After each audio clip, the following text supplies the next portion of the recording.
Hello guys and welcome back to another Penina Plays. I am PeninaChan and we will be continuing with HeartBound today. I see I have a Mezzo Dragon. Hello sir and welcome. I'm going to keep the spiel very short here in the beginning. Just to let you guys know, you can always help support this channel by going to the links in the description or the sections below. It's really appreciated. Hey, Sir Wolfie! It is really appreciated to help the channel grow if you hit that follow or that subscribe button. If you enjoy my content, please. If not, you can tell me what you don't like, and I will try to entertain anyways, because we're just here to have some fun. How's my volume? Please let me know, guys. Also, there's other ways that you can support my channel. I do have a Maker and a Patreon, links in the description below.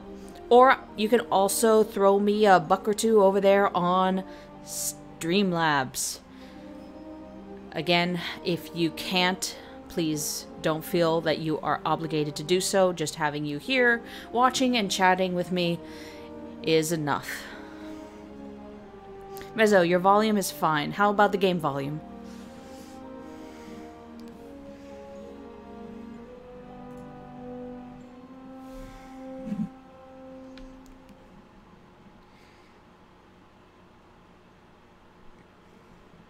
I need to fix the Streamlabs overlay for YouTube because I know there's people watching over on YouTube side. Obviously, I see Sir Wolfie.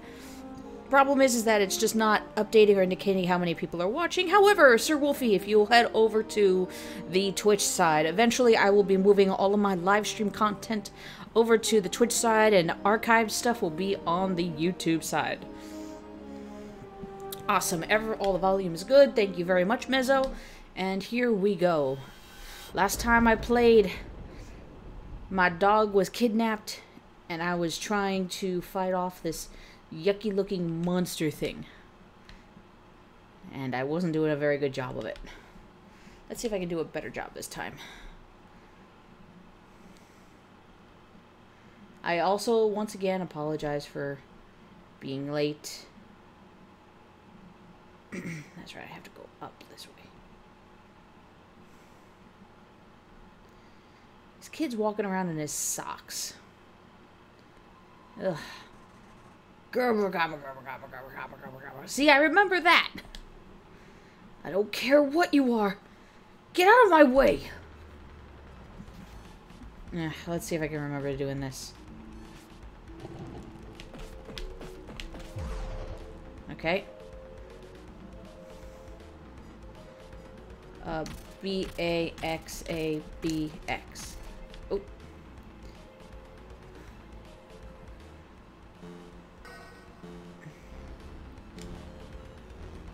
Ow. I couldn't remember.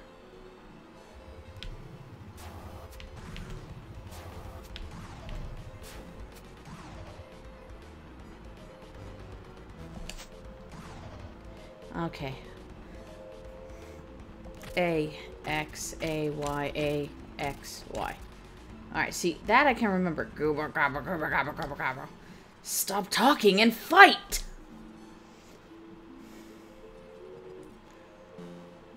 Y-B-X... Y-B-X-B. Okay.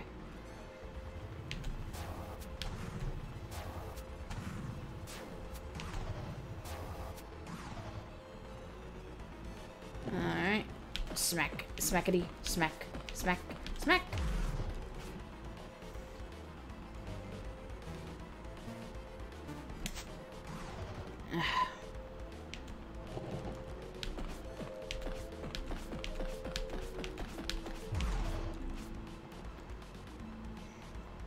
Y, B, X, Y, X, Y, B, Y. Alright, I'm remembering slowly. I said stop talking! Oh. B, Y, B, Y, B, Y, X.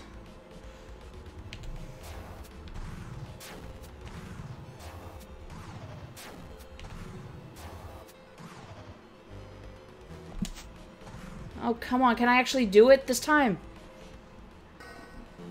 B, Y, X. Oh, no. B, Y. No, I was not going to do it.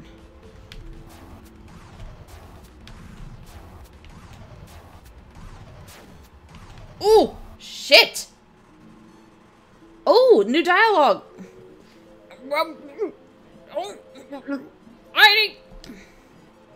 Wait. What?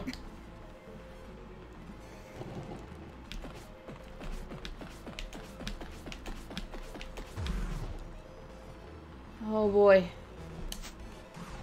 Can I do it? X, B, Y, A, Y, B! No! I am doing terribly. Ow! I'm doing terribly. Ow, I'm not gonna do it. What?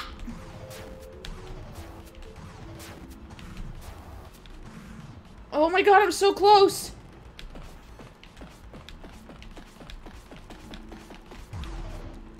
Please tell me I won! This is it! Don't hold back! I don't understand! This isn't right! Sometimes the only way forward is through. You got this. Oh...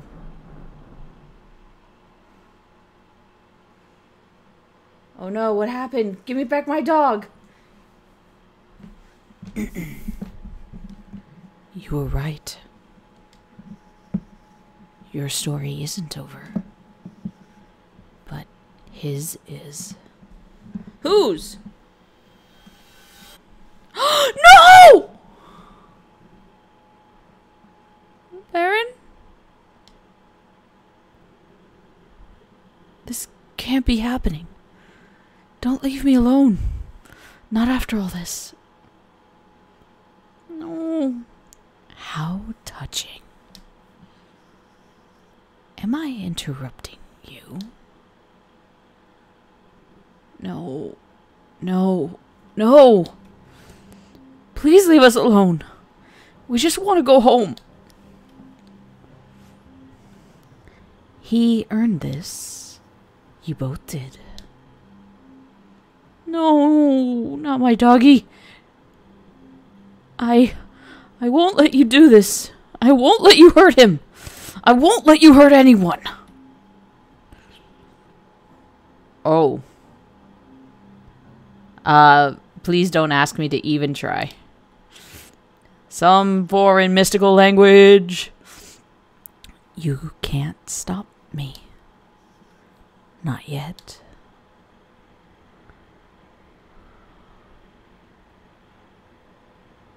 Oh no. No, my doggy. Baron. No. Whoa. Ah.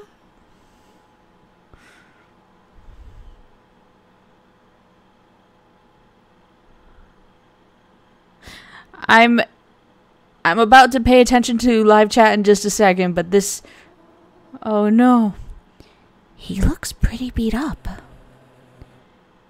Nothing a little pick-me-up can't fix. Do you really think you can help him? Of course, kiddo. I could do anything. I'm not a kid anymore, Cirrus. Or... Cersei. Cersei, that's what it is, Cersei. I grew up a bunch over the summer and everything. Ear length don't count for nothing, kiddo. Now help me get him back to town. Alright, let me switch over to live chat. Don't worry. you'll get your chance. Until then, you can follow us. No! Is that really the end? Oh, that is such a dick move. Oh. Really? I think that's a dick move. Guys, I think that's a dick move. I've been punked. Let me catch up on live chat and then we'll figure out where to go from here. Got, Red Elf, sup. Hey, how's it going, man? And collecting a lot of socks. Better late than ever. Yeah. Better late than never. Let's see. Hey, Sir Wolfie is from Jacob Neville. Hey, Penina. Hey, Jacob. Mesodragon. No, I know. The reboot Netflix blows. Top chat is not the way. No, it's not. Okay, you know what? I think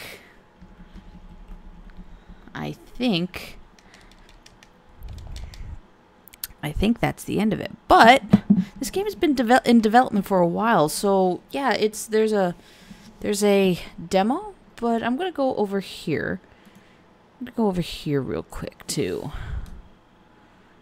Go PirateSoftware.com.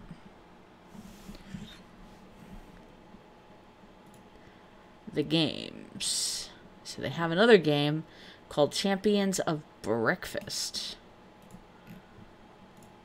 Let's see if they have any new information on the progress.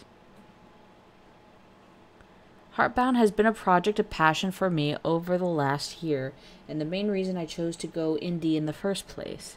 While working on HeartBound, I found myself thinking back and replaying a lot of the classic RPGs from my childhood. This is all coming from their website, guys, which is, as you can see, GoPirateSoftware.com.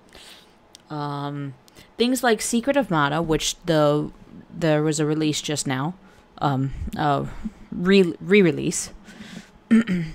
Illusion of Gaia, which I'm going to have to try. The Mother series, excuse me, which was Earthbound and stuff. The Secret of Evermore, Super Mario RPG, and many more. To me, all of these add up to a single burning question. What made these and other role-playing games fun for me? I set out to list a set of mechanics that I found compelling through my life, and then cut these that never seemed to fit. Okay, interesting.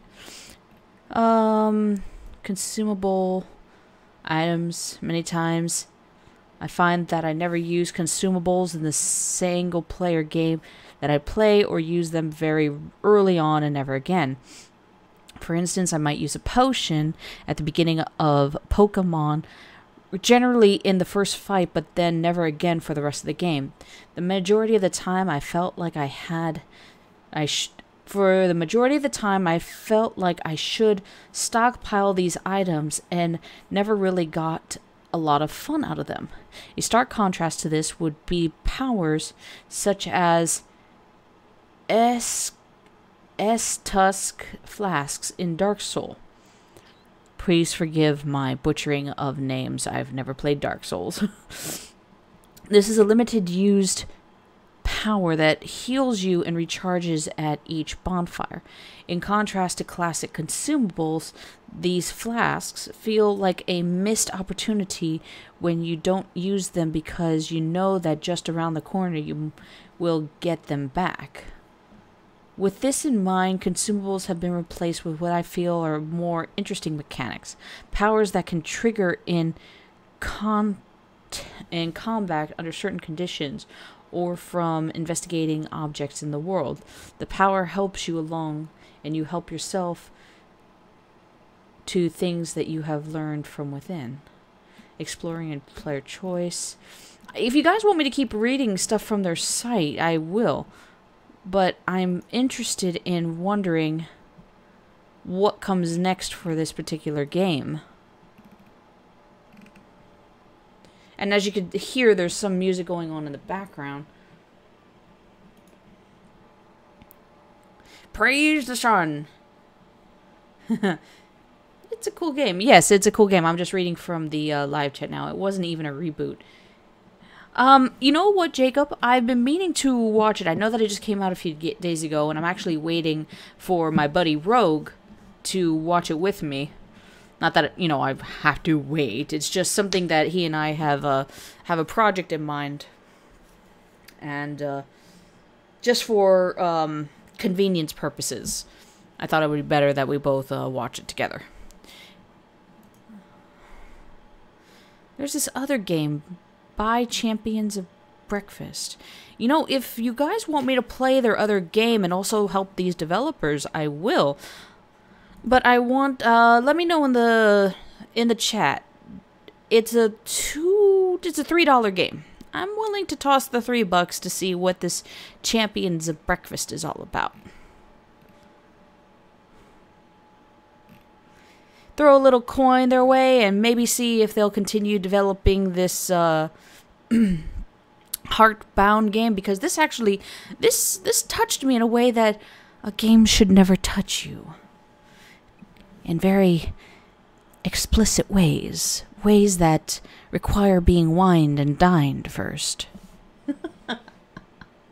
I honestly did not realize how close to the end I was. If I had known last time, I would have just finished it off for the demo. Let's see what chat says here. Jacob wants me to keep reading. It came out the day after you did the live stream. Play their games. Will the sequel be Champions of Lunch? I wonder. Alright, I will keep reading from their webpage. It probably would be more entertaining if I brought this up for you guys. So if you give me just 1 second. Is this the full game, or is it... Because it says pre-order on their website. I don't want to play the demo. I actually want to play the game. Normal edition is $10 for pre-order. For something like this, I'd be willing to toss them $10 as well. Let's see. Play the demo. The demo is free. Click the icons to download it. Pre-order, HeartBound, normal edition, or the collector's edition, $25. My friends, we have a decision to make. Although I don't know what the difference is between the normal edition and the collector's edition. So, $10 or $25. Mind you, I am on a very, very, very limited budget until not this coming Friday, next Friday. Oh, let's see. HeartBound. Okay.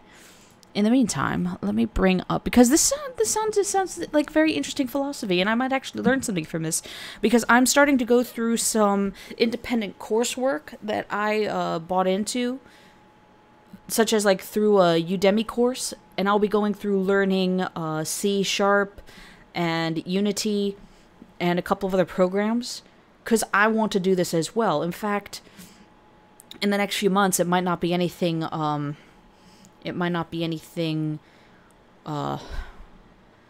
even nearly as polished as this, but I want to get a demo out for a game that I have an idea for. I have a couple of ideas, actually. Some more like jokes at our current cultural situations. Others actually like game ideas based off of characters that I made for D&D campaigns that never really got to get finished. So basically creating a backstory for some of my characters, or something else that I had worked on was a special kind of mechanic for a game that I DM, where the mechanic itself is a meta joke, but it basically is the catch-all of, well, if a player is unable to show up 1 week, this explains the reason why they're not there, but that it also allows them to be in the know, hence me giving them a summary of what happened the week before, to be able to continue playing. So while I ramble on, let me go head back to this. I guess this is just going to be a little bit more relaxed stream. I'm not necessarily playing anything then, other than reading, because some people think it's interesting that I read more about, but this is actually interesting. This is interesting for me, and I'm excited. Guys, I don't know why this is interesting so much. Oh! For those who are in the comments, Mezzo, gotta do something important. BRB. Okay. See you soon. Again, soon. Mezzo. Will the sequel? Okay. Alright, let me bring up OBS. Add browser. It's just going to be, I'm just going to name it browser 1. Okay.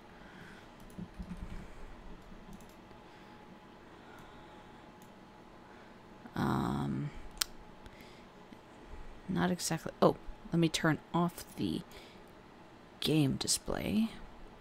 And let's see if I can fix the...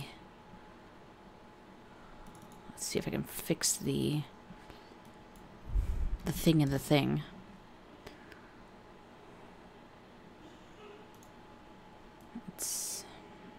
I don't think so. Because it's not going to do it right. Shit. Oh, I know what I can do. Never mind. I know what I can do. I'm going to get rid of this. I'm going to add a screen capture display. There we go. And then I'm just going to zoom in on my page here. There, that way we can read together. Isn't that nice, guys? We can read together. Alright, so this is what I was reading about the certain items and only using them a limited amount of times. Here's the next section, which is the exploration section.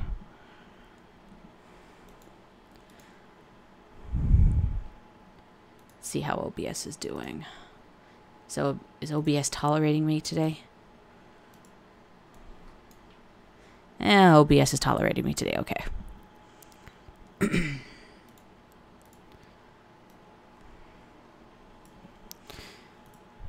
The common implementation of player choice where you must select dialogue options to drive the story has always bothered me. I feel like it pushes me into a more completionist kind of mindset, where I want to keep multiple saves every time a choice is presented to me. This immediately breaks immersion for me and takes me completely out of the game. Similarly, I find that a lot of times exploration mechanics are gamified around achievements or minor cosmetic rewards. While this also scratches my completionist itch, I never really feel like it changes the narrative in any way. I could choose to forego exploration in some cases without changing my experience with the game at all. I am designing the world and interactions in HeartBound around avoiding these two scenarios entirely. That would be interesting to see. I don't know if you can avoid them entirely, but perhaps there's something that you can do to make them more enjoyable. Every time you interact with an object, talk to an NPC, forget to turn off a light switch, take out the trash, or disregard a sparkly bush, the game remembers this and will change subtly for all further interactions. Okay, I can see that. In a sense, taking a bit of the D&D mechanic, if you don't have a high enough perception to look around and explore every possible thing, you could potentially miss that one thing that might change your overall, not necessarily change your overall narrative of the story, but change how you interact with it, which may or may not actually affect how the story changes. Hey, I don't have a problem being a completionist, don't judge me. And I don't necessarily see being a completionist a bad thing. Everybody plays games their own way. In fact, there's a story I'd like to share a very minor story, something else that happened over this past weekend. But I'll get into that in a few minutes. The greatest part about this design is that it already works and is in the current builds of the game. Both minor and major differences are going to pop up throughout the game and give the community something to share with one another. Everything you do matters, no matter what kind of player you are or choose to be. That's interesting. Quick shout out first to everybody in the audience. Have you seen or read the book Ready Player One? I'll keep reading to give everybody a chance to answer, but I'm going to come back to this point in a moment. The world is not always as it seems in HeartBound, which this is the secrets. Subtle tears in the fabric of reality can give way to rabbit holes filled with dreams, terrors, or unknown histories. Over the last several years, I have spent a lot of my time both building and solving crypto puzzles with some of my friends from DEF CON. Interesting. DEF CON, I think that's the hacker convention, I think. I think I'm gonna have to get into the hacker community. I like solving puzzles. HeartBound will be filled with hidden content in every way I can find to hide it. Every public announcement, character, or even the game's files themselves may contain another piece of the puzzle, similar to Doki Doki Literature Club, and how people had to figure out... sorry, spoilers. How people had to figure out that the character files for the game would delete or create themselves depending on how far you were into the game, and that in order to unlock more secrets about the game, you had to convert their code from different things such as basic, or turning one of the files into a JPEG, or listening to the audio in order to find out clues that reveal more information about this metagame within a game. It's very cool. Let's see. Mezzo is back. Welcome back, sir. Hey, I don't have a problem with being a completion. Okay, yeah. No, I haven't. Mezzo, I'm not telling you what to do. Jacob says 5 times. As in you've watched it 5 times, read it 5 times, a combination of both 5 times? Mezzo, I'm not sure what kind of reader you are, what kind of gamer you are, how into meta-ness you are. I got introduced to this book about 8 months ago. I didn't think I'd enjoy it as much as I did. I'm not holding gospel to it because, you could always critique what you read. But if you're willing to suspend disbelief, Ready Player One was a very enjoyable read for me. And then going into the movie, knowing that it was just an adaptation to the book and not holding it too true to it, as long as you just follow the plot line, was a very enjoyable movie. And I'm looking to try to have a review done by this weekend for my thoughts on both the book and movie in tandem. But there's a lot that I'd like to say about it. Read it 5 times. Dude, that is so hardcore. I don't play visual novels. Dude, it's okay if you don't play visual novels. If in referring to Doki Doki Literature Club, if you... Sometimes if there's a game that I would like to know about, but know that I can't afford or play, I'll watch somebody else play it. No, I'm trying not to give any spoilers, but my review will have to have some spoilers in order for me to get across some ideas and points that I'd like to make. I'm broke, so I can't buy a copy. Mezzo, if you stick around, I'll message me on Discord or something. I'll get you a copy, dude. At the very least, I might be able to even help you get a copy of the audiobook. Yes, it's read by Will Wheaton. But if you can get past that, it's an enjoyable read. Anyways, going back to this, very quickly, the best way I can describe something such as Ready Player One is that it's the Easter egg of Easter eggs. If anybody understands that. Thanks. When should we talk about it? Well, we could talk about it as soon as I'm done with the stream, dude. In fact, I'll have to be done with the stream in maybe the next 30 minutes.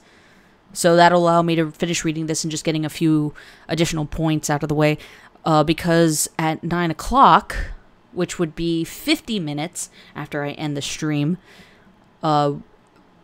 Rogue, Nemo, Draconath, and I will be starting our Gator and Frog weekly podcast now, starting on Tuesdays and Thursdays.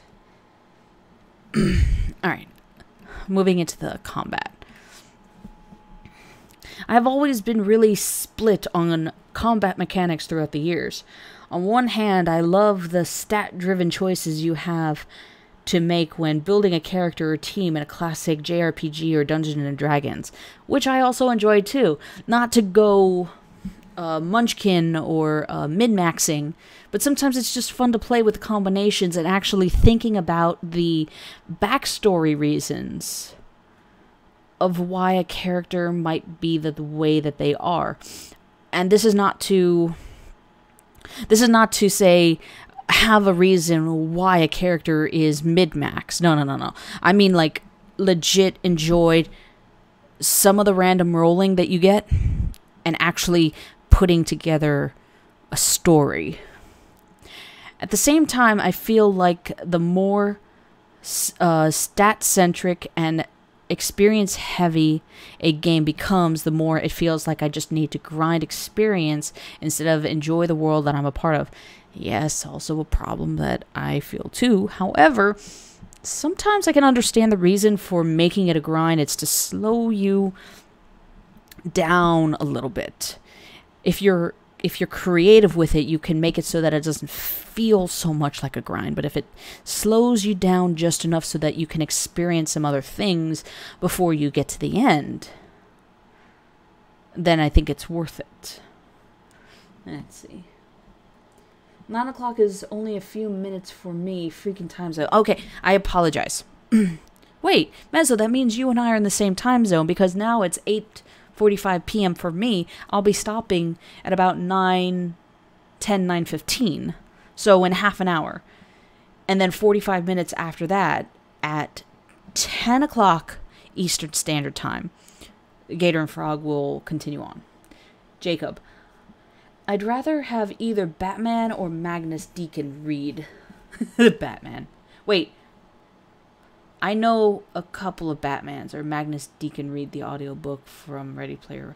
Magnus Deacon. I think I know Magnus Deacon. Do I know Magnus Deacon? I don't know. I know a Magnus. You know what? It's fine. Huh, that'd be interesting. I wonder if I could get the Batman from Maddy's server to read the first chapters of Ready Player One. Okay. Where was I? Oh, nothing ever felt right, so I want to try something that I have never seen before. Which is good. Innovation. Better with storytelling. With HeartBound, I am taking a few massive departure from general RPG mechanics and trying something that I feel is entirely new. The only statistic in HeartBound is lore's health, and the only progression is your skill as a character. Okay. All of combat situations involve mini-games based on the enemy you are currently fighting. You can resolve combat situations in a number of different story-changing ways depending on how you handle yourself in those mini-games. For instance, let us say that you are fighting a nasty, dirty sock. Okay. During this fight, the sock fades into the background noise, and a wall appears with 5 socks on it the word peel flashes across the screen, a laundry hamper appears at the bottom, and you have a few seconds to peel all the socks, drop them on the floor or in the hamper. For every sock in the hamper, you progress in a positive way, every sock on the floor a negative way. And for every sock still on the wall, you take damage. For me, I feel like this kind of combat gives me a really neat area to play in. That's an interesting concept, too. I can create a very arcade-style situation where you can feel rewarded for skilled play and still have a major impact on the story. Hold on, guys, 1 second.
And I'm back. Okay, so I remember a while back, I didn't actually play this on a stream, but I don't mind playing it again because I actually want to try it on a slightly more difficult mode, see if that actually changes my perspective about the game at all. But I do remember playing Dust and Elysian Tale. I think that was one of the games that a friend had gifted to me. I liked the game. I'm not a big 2D side-scrolling type of gamer. However, I was able to get into it. I did enjoy it. I have some issues, though, with how the game did its leveling system, as well as some issues that I had with the plot. And if that's one thing that bothers me a bit, is having either too many loose ends or not enough explanation for why things are the way that they are in the game. It just didn't... I felt good completing it, but it left me wanting. Not wanting more, wanting explanations. And it could be something as easy as that I missed something because there's maybe about 5% of the game that I didn't actually end up completing.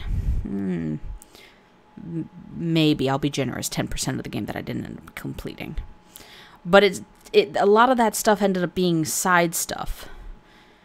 Now, if some of that side stuff actually was integral to the completion of the game, or at least completing the experience of the game, fine. Then I missed something. But if it didn't matter on it whether that was there or not for me to actually finish the game and feel like feel like I completed something. For being an indie title, even though it was assisted along by Microsoft, animation was okay.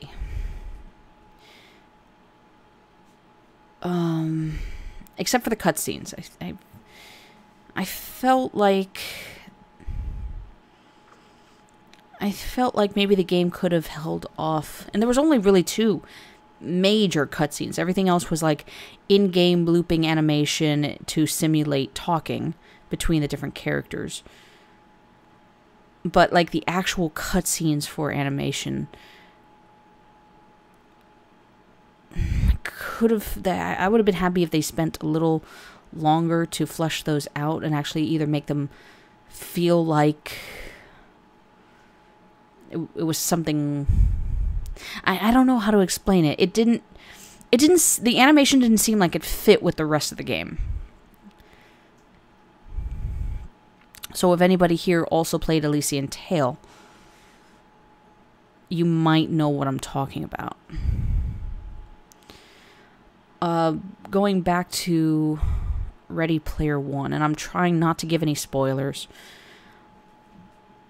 but the experience that I had with it, especially reading it for the first time, within the first chapter or 2, it really got you hooked, especially with the way that the book was written. Sounded a little bit how I find myself writing how I talk. So it became very personal. It just wasn't completely narrated like Harry Potter was from the third-person perspective. Sometimes the first-person perspective doesn't work very well, but for this I felt like it did. And me being a gamer, finding out about, and this is general knowledge, finding out about the way that the main quest was presented, finding Halliday's Easter egg in both in the book, at least, made me feel like if this was a game, this would be my Skyrim. I would never put this game down. I would keep playing it. It made me want to be engaged. It made me want to be in the first-person view for this. And it goes back to the comment that I had mentioned before. This is the Easter egg of Easter eggs. It's not just, at least for me, it's not just the pop culture references from the 80s and early 90s. It's not just the meta jokes. It's taking something that you genuinely love and want to leave something behind. Like you want to contribute to it. And I think that's what Ernest Cline tried to do with his book. People have continuously referenced it as a love ballad to all the things that he enjoyed when he was growing up. Excuse me, I have to go murder my cat. Did you finish your dinner? What did you do with the plate? What did you do with the plate? Put it over here. Oh, okay. Oh, very good. You ate up your food. I know. Good boy. Millions of people say hi to you, too. One cat out, one cat in. That's how it works. How the world works. Where was I? The second book wasn't as good. I honestly didn't read the second book. From what I understood, the second book wasn't a continuation of Ready Player One, and even if it was, I don't think it needed a continuation. It wrapped up everything nicely in an Easter egg basket.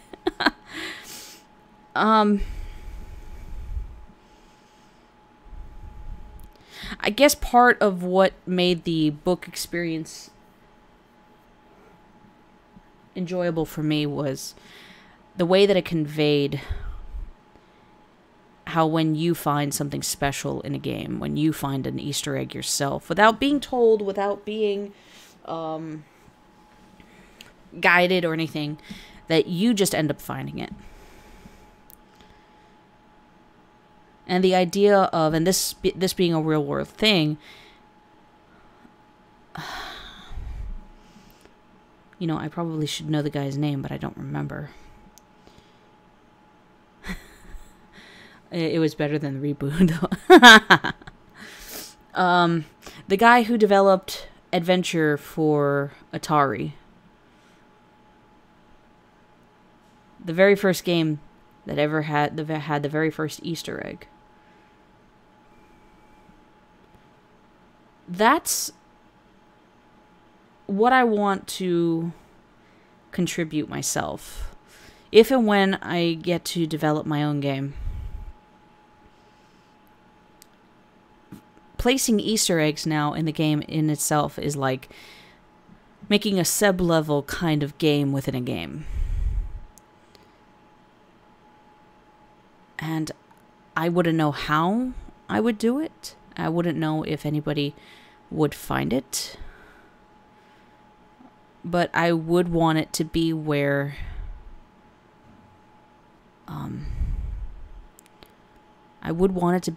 people just find it and just take the joy of finding it themselves and then helping others find it. And it just adds a little bit more to the joy that is the gaming industry, because there's been a lot of things over the past few years that hasn't made me very happy with the way that the gaming industry has been going. And I grew up in this culture. Maybe not a hardcore kind of gamer, but I consider anyone who's an enthusiast over video games, who participates in some kind of community, even just talks to other people about playing, a gamer. And that's something that I don't personally like, is you have people who were never part of the culture. That's not to say that they never were and can't be, but it's the attitude of never were and are acting as if they have been the entire time. And because they are certain people of certain demographics, that you should just do as they say because they are those kind of people. Something very, very unique about being a gamer. Like at least a real gamer. And I'm not talking about hardcore, the difference between hardcore and casual. Enthusiast overall. There's a certain pride that comes with being a gamer, and that is because gaming is the act of doing.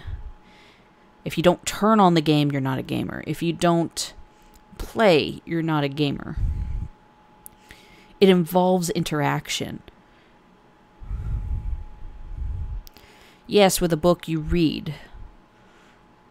But what makes a person different from being just reading a book to a bibliophile are people who like go to book clubs or talk with other people about the things that they've read.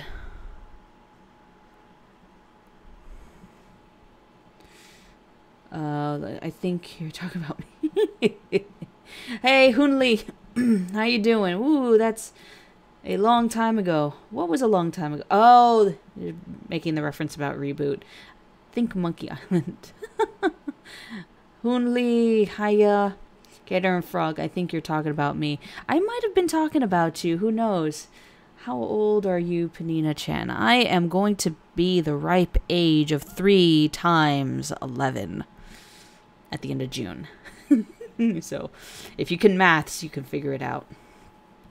Gator and Frog, you're not a gamer. Developers today have gone the way of gamers, journalists of yesterday's shite, basically. Jacob, I'm a gamer. I've been playing Borderlands 2 with all 5 characters. And you know what? Hey, that's fine.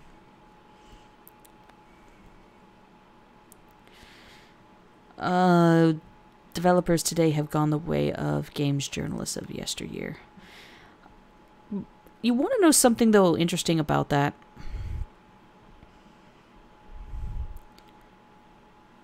Gaming has almost always been a grassroots type of medium.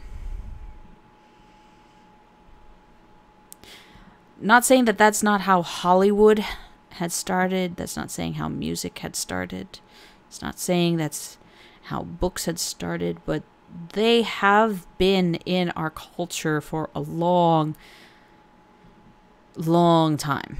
Music's been there. Books since we've had the written word and printing press. Movies would be the second oldest. Gaming is basically the infant of the mediums that we engage in. Well, technically, I think the internet, as we know it today, would be the infant medium. But gaming has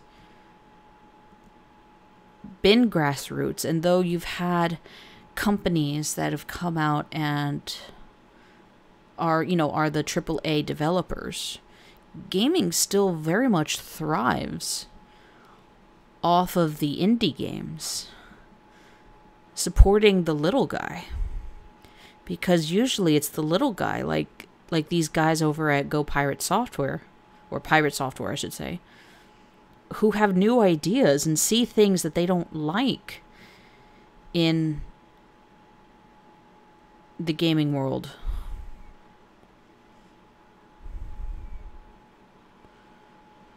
And are trying to contribute something to change it. Since before 2014, we had an explosion of games. And people are probably going to get sick of me mentioning it, but Five Nights at Freddy's, look at what had happened with Scott Cawthon. He created a game, and then he created... Well, he has been a developer for a while, but he took his criticisms from his earlier works and applied those in a positive way to his Five Nights at Freddy's games. And just kept on making one after the other because of how successful they have been. How much buzz it's created in the community. Just from theorizing, too.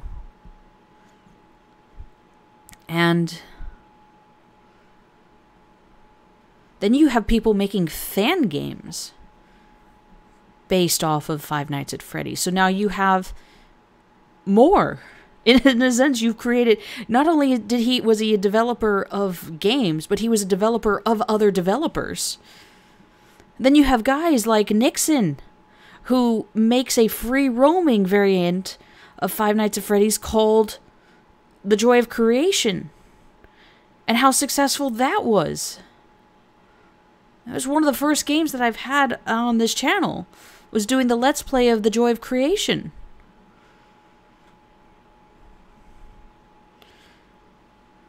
I remember Rogue and I just sitting for hours upon hours from time to time, since the second Five Nights at Freddy's game, theorizing about what different things mean. We're no MatPat, no game theorist, but hell, something we frickin' enjoyed.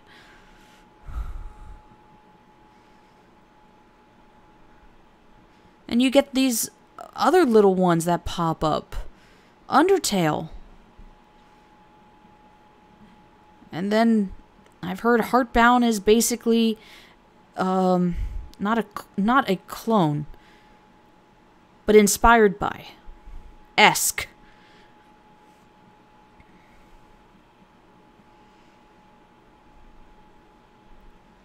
Let me catch up on some of the comments. Let's see. How old are you, Pen? I'm a gamer. You're a year younger than me. Aw. Doxing 2018. You're going to be 33. Yes, I'm going to be 33. Gator Frog. I'm already bored. I really enjoyed the reboot stream. I tried. I mean, I was doing it for a different reason. But I had gotten back into watching Reboot myself.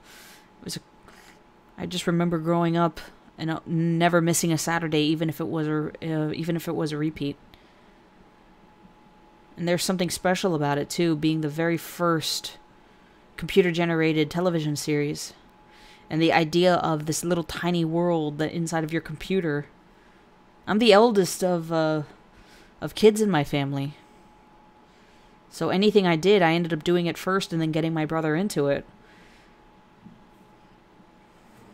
Yeah. Let's talk more gaming. You know what, Rogue? Sometimes it's just nice just to ramble on and talk. I haven't done something like this before. I fully intended on playing, but just the direction it went in, it felt very natural and just something I wanted to talk about. It's something I wanted to do. Hey, Fliss, how you doing? Let's talk more gaming. Side, no pen. You know what? I don't even remember what the side no pen is supposed to be for. Jake, Gator and Frog, what are you playing recently? Hoonly, have you ever played a game called Deus? As in Deus Ex? Might have misspelled that. Very early total immersion style of gaming. You know what? If you can get me the full title, I can look it up. The answer is most likely no. But, you need to be schooled, Pin. Well, let's see. We have Black Mirror that is going to be completed soon. Oh, the television series. Stupid bot. Lame. You know what? I'm fine with being wrong. I'm just telling it how I sees it from my perspective. Jacob, I still have to beat Assassin's Creed Origins. Oh, that's the one with the Egyptian pyramids. I haven't started playing that. And I kind of was put off with AAA games as of lately because of the loot boxes and the microtransactions. I was even boycotting, in a way, from playing Shadows of Mordor. Or I should say Shadows of War, whatever the second game is. It looked really good, but I started to take a stance that I can't continue to support gaming companies who want to do these microtransaction stuff. I'm not totally against cosmetic purchases on the side that have absolutely nothing to do with gameplay, that don't unlock additional missions, don't give you an edge in the game over other people with real-world currency. The idea behind playing a game is supposed to be whatever you put in, whatever skill you have, is what you earn back. And if you're willing to devote enough time and energy into it, you can do it without having to get all the extra stuff. And I think that message carried very loudly and clearly with EA, because they've already pulled out of doing the microtransaction stuff, the loot boxes, with their Star Wars series. And then, who was it? There was another gaming company recently that did the same thing. Oh, because of Shadows of Mordor. Did the same thing. I'm catching up on messages again.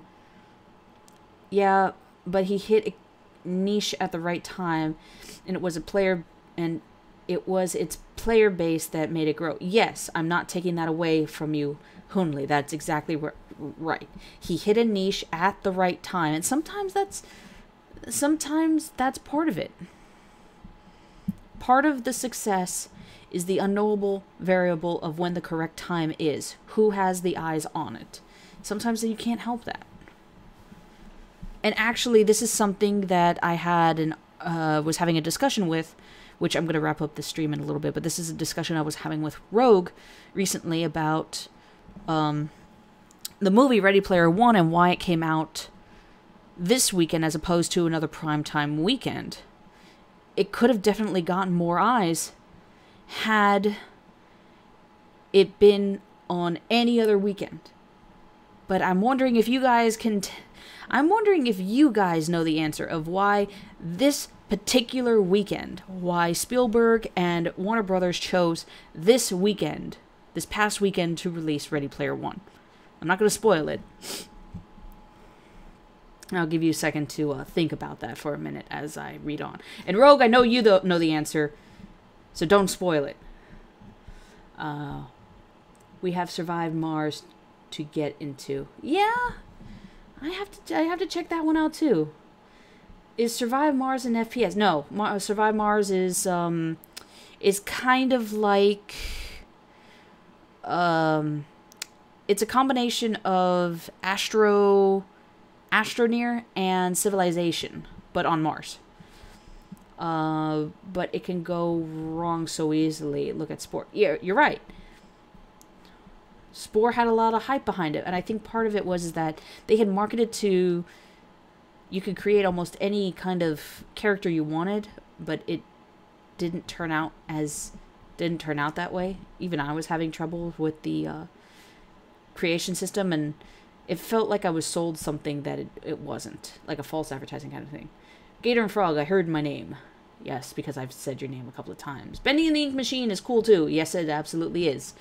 And for those who are here because of Madwoman Muses, she does play Bendy and the Ink Machine from time to time. I don't know if she's gotten past Chapter 3, but be sure to go over and support her whenever she does play, because Chapter 4 will be releasing at some point, and she's going to need a lot of encouragement. Fliss, miss you, Pen. I miss you too, Fliss. Jacob, all hail Blue Whale. If anybody wants to throw Ghastly Fright a bone and have him come check out any of my stuff or talk or whatever, I've messaged him a few times and I've had discussions with him. I'm building my own puppet. I've asked him, well, I'm building my own character because I'm not going to join him in the afterlife, but I'd like to know what his ghastly figure thinks of my skills in creating myself a full-body animatable character. Speaking of reboot, have you seen the reboot? I have not. I was waiting for Rogue so that we could take a look at it together. Gator and Frog, oh, well, that's wrong again, Pen. You know what, Rogue? I'm okay with being wrong. Correct me. Fine. Correct the record. Let's talk about this. Hunley, I am a complete escapist. Been playing games for 35 plus years. Nice.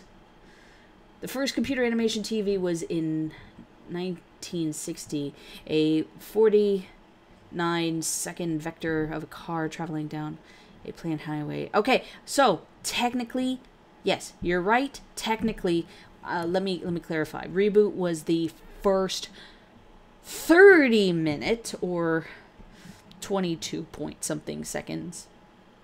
minutes something seconds commercially released animation.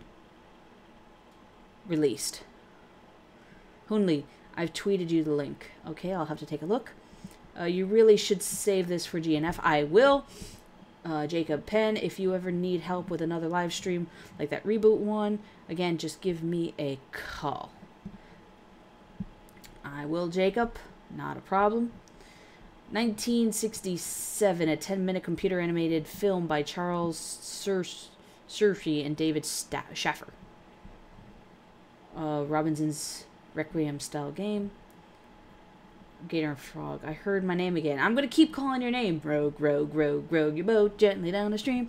Anyways, I know. Is it because Spielberg is a Jew? You got a problem with Spielberg and Jew? No, it's not because Spielberg's a Jew. Well, depending on how meta you want to get.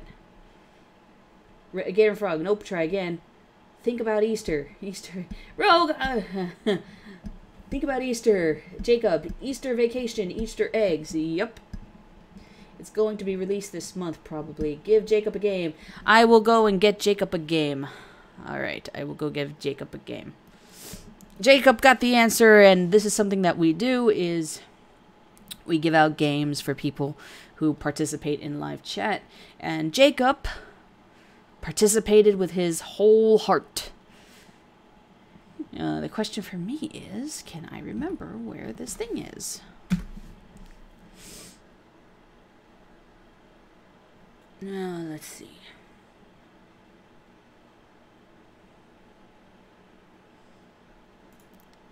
it should be here. Let's see. There's many, many things I can do here.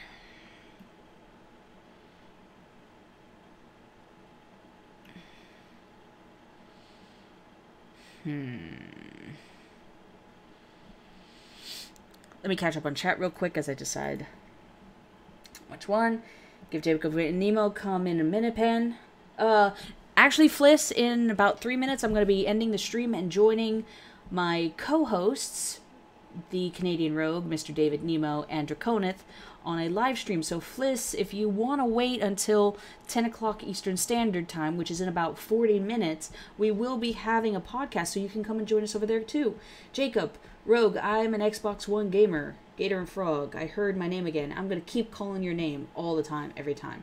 Hoonlee, I really need to start playing PC games again. PC where it be at? PC Master Race! Hoonlee, by the way, install Kodi. Best way to see movies, TV. I'll check it out.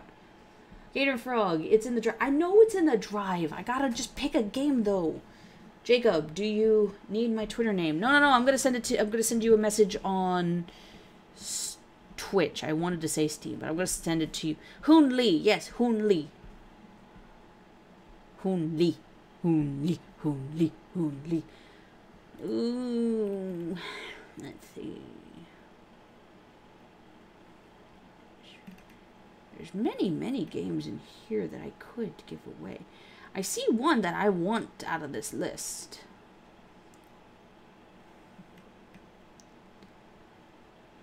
I'm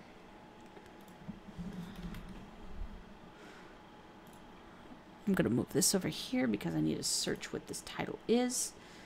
I want to make sure the game that I'm giving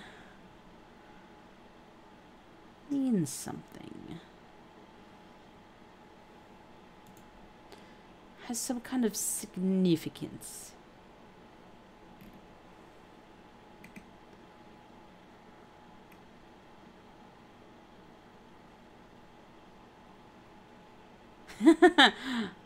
I could be evil and do this one, but this actually would be cool. All right. So Jacob, I'm sending you a game.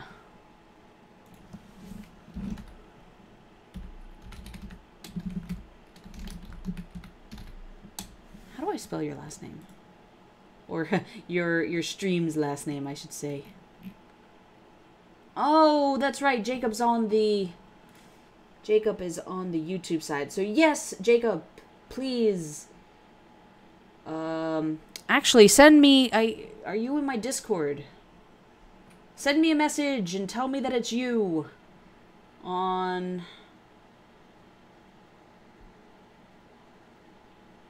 You know what? Send me a message on Twitter. It looks like Nevo.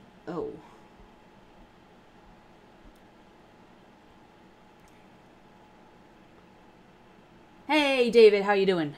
Hey, Nemo. Nemo.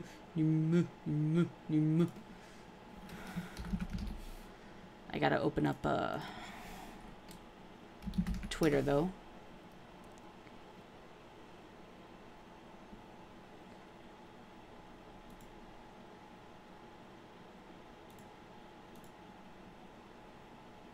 Okay, I got the message from Hoonlee. Hoonlee, you were never following me.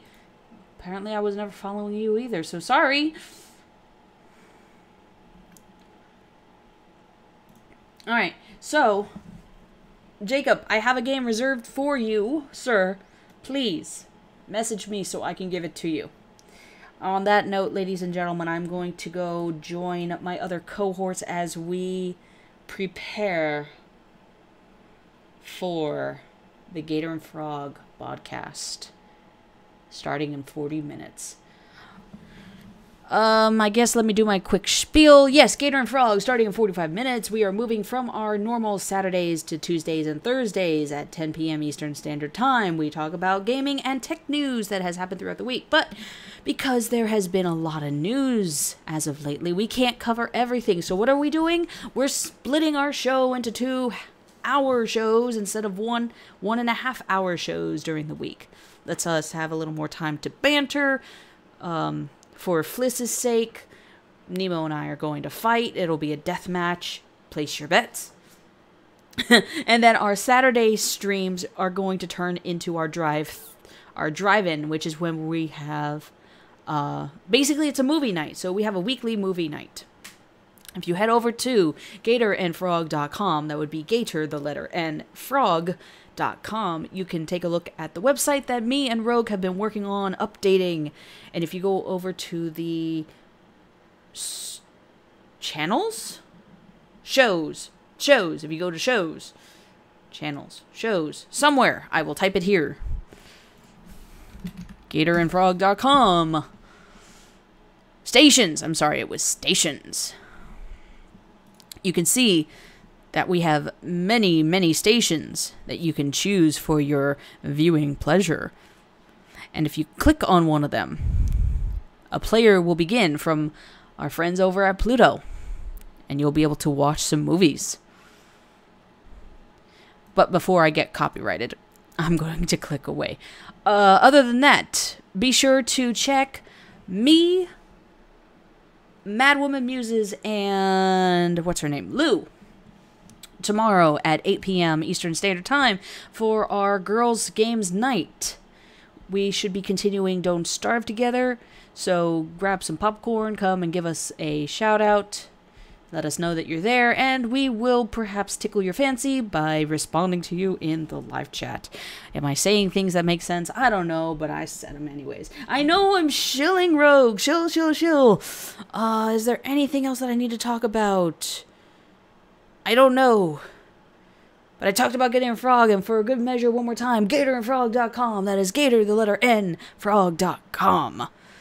And on that note, guys, I hope you enjoyed every minute of it. I'll see you next time.